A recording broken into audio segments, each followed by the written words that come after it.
അപ്പോസ്തലന്മാരുടെ പ്രവർത്തികൾ അധ്യായം 15.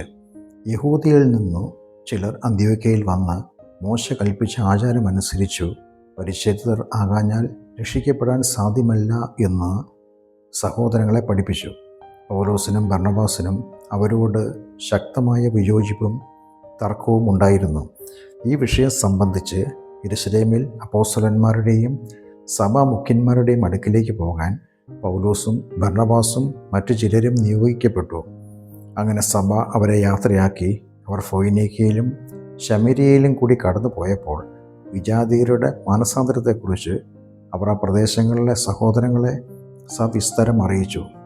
അത് കേട്ട് അവർ അത്യന്തം ആനന്ദിച്ചു. അവർ യെരൂശലേമിൽ എത്തിയപ്പോൾ സഭയും അപ്പോസ്തലന്മാരും സഭാമുഖ്യന്മാരും അവരെ സ്വീകരിച്ച് ദൈവം തങ്ങളിൽ കൂടി ചെയ്തതൊക്കെയും അവർ അവരെ അറിയിച്ചു. അപ്പോൾ പരീശപക്ഷക്കാരായ ചില വിശ്വാസികൾ എഴുന്നേറ്റ് നിന്ന് വിജാതീയ വിശ്വാസികളോട് പരിച്ഛേദിതരാകാനും മോശയുടെ ന്യായപ്രമാണം അനുസരിക്കാനും കൽപ്പിക്കണം എന്ന് അഭിപ്രായപ്പെട്ടു. ഈ വിഷയങ്ങളെക്കുറിച്ച് ചർച്ച ചെയ്യുന്നതിന് അപ്പോസ്തലന്മാരും സഭാമുഖ്യന്മാരും ഒരു യോഗം കൂടി. വലിയ ചർച്ചയ്ക്ക് ശേഷം പത്രോസ് എഴുന്നേറ്റ് പറഞ്ഞു, സഹോദരങ്ങളെ, വിജാതീയർ എൻ്റെ അധരങ്ങളിൽ നിന്ന് സുവിശേഷം കേൾക്കുകയും വിശ്വസിക്കുകയും ചെയ്യേണ്ടതിന് കുറേ നാൾ മുമ്പ് ദൈവം നിങ്ങളുടെ ഇടയിൽ നിന്ന് എന്നെ തിരഞ്ഞെടുത്തു എന്നത് നിങ്ങൾക്കറിയാമല്ലോ. സകല ഹൃദയങ്ങളെയും അറിയുന്ന ദൈവം നമുക്ക് നൽകിയതുപോലെ അവർക്കും പരിശുദ്ധാത്മാവിനെ നൽകിക്കൊണ്ട് അവർക്ക് സാക്ഷ്യം വഹിച്ചു. ദൈവം നമുക്കും അവർക്കും തമ്മിൽ വ്യത്യാസമൊന്നും കൽപ്പിച്ചിട്ടില്ല. വിശ്വസിച്ചതുകൊണ്ട് അവരുടെ ഹൃദയങ്ങളെ അവിടുന്ന് ശുദ്ധീകരിച്ചല്ലോ.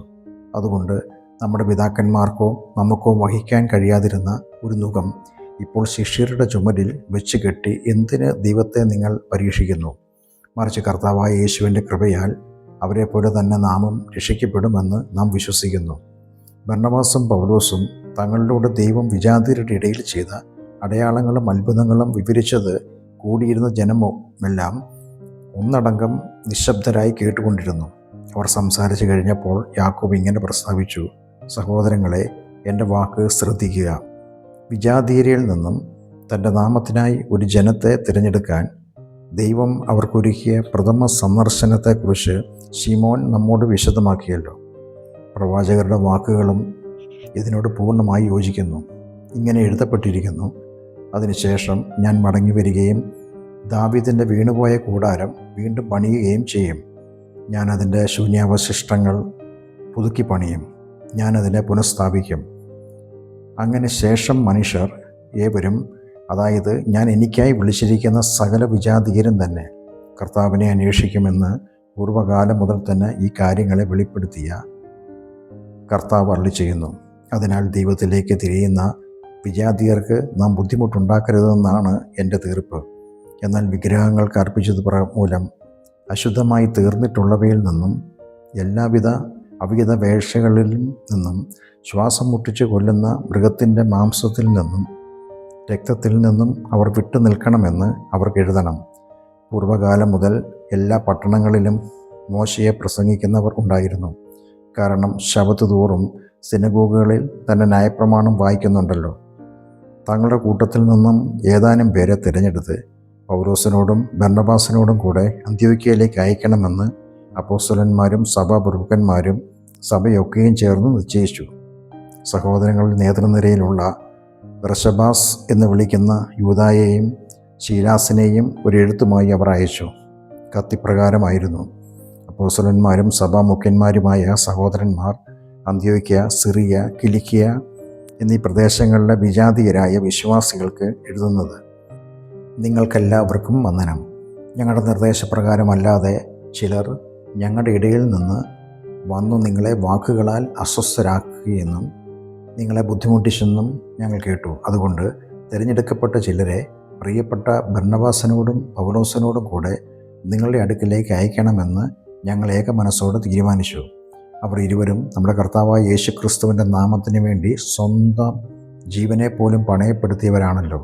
അതുകൊണ്ട് ഞങ്ങൾ യൂദയെയും ശീലാസിനെയും അയച്ചിരിക്കുന്നു. അവരും ഇതേ കാര്യങ്ങൾ തന്നെ വായ്മൊഴിയായി നിങ്ങളോട് അറിയിക്കും. അനിവാര്യമായ ഈ കാര്യങ്ങൾ ഒഴികെ കൂടുതൽ ഭാരമൊന്നും നിങ്ങളുടെ മേൽ ചുമത്തേണ്ടതില്ലെന്ന് പരിശുദ്ധാത്മാവിനും ഞങ്ങൾക്കും തോന്നിയിരിക്കുന്നു. അതായത് വിഗ്രഹങ്ങൾക്ക് അർപ്പിച്ച വസ്തുക്കൾ, രക്തം, ശ്വാസം മുട്ടി കൊല്ലപ്പെട്ടവ, ലൈംഗിക ദുർനടത്തം എന്നിവയിൽ നിന്നും നിങ്ങൾ അകന്നിരിക്കണം. ഈ നിർദ്ദേശങ്ങൾ അനുഷ്ഠിച്ചാൽ നിങ്ങൾ ചെയ്യുന്നത് ഉത്തമമായിരിക്കും. നിങ്ങൾക്കെൻ്റെ ആശംസകൾ. അങ്ങനെ അവർ യാത്ര തിരിച്ച് അന്ത്യോക്യയിലെത്തി. സഭയെ കൂട്ടിവരുത്തി കത്ത് കൊടുത്തു. അവർ കത്ത് പരസ്യമായി വായിച്ചു. കത്തിലൂടെ ലഭിച്ച പ്രോത്സാഹനത്തിൽ അവർ ആഹ്ലാദിച്ചു. യൂദയും ശീലാസും പ്രവാചകന്മാരാകൊണ്ട് പല വചനങ്ങളാലും സഹോദരങ്ങളെ പ്രബോധിപ്പിച്ച് ഉറപ്പിച്ചു. കുറേ നാൾ ആ സഹോദരങ്ങൾ അവിടെ താമസിച്ചു. പിന്നീട് തങ്ങളെ അയച്ചവരുടെ അടുക്കലേക്ക് സമാധാനത്തോടെ അവരെ സഹോദരങ്ങൾ യാത്രയയച്ചു. എന്നാൽ അവിടെ താമസിക്കുന്നത് നന്നെന്ന് പൗലോസിന് തോന്നി. പൗലോസും ബർണ്ണബാസും അന്ത്യോക്യയിൽ തന്നെ താമസിച്ച് മറ്റ് പലരോടും കൂടി കർത്താവിൻ്റെ വചനം പ്രസംഗിക്കുകയും പഠിപ്പിക്കുകയും ചെയ്തു പോന്നു. കുറേ നാളുകൾക്ക് ശേഷം പൗലോസ് ബർണ്ണബാസിനോട്, നാം കർത്താവിൻ്റെ വചനം പ്രസംഗിച്ച പട്ടണങ്ങളിലെല്ലാം മടങ്ങിച്ചെന്ന് സഹോദരങ്ങളെ സന്ദർശിക്കുകയും അവർ എങ്ങനെ കഴിയുന്നെന്ന് അന്വേഷിക്കുകയും ചെയ്യാമെന്ന് പറഞ്ഞു.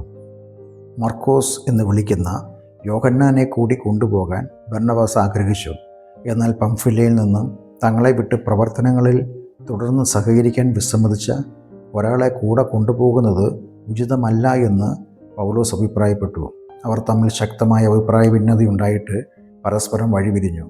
ബർണ്ണബാസ് മർക്കോസിനെ കൂട്ടിക്കൊണ്ട് കുപ്രോസിലേക്ക് കപ്പൽ യാത്രയായി.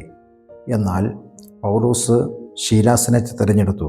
സഹോദരങ്ങളാൽ അവർ ദൈവകൃപയ്ക്ക് വരമേൽപ്പിക്കപ്പെട്ട് യാത്രയായി. പൗലോസ് ശീലാസിനോട് കൂടി സിറിയ, കിലിക്കിയ പ്രദേശങ്ങളിൽ സഞ്ചരിച്ചു സഭകളെ ഉറപ്പിച്ചു പോന്നു.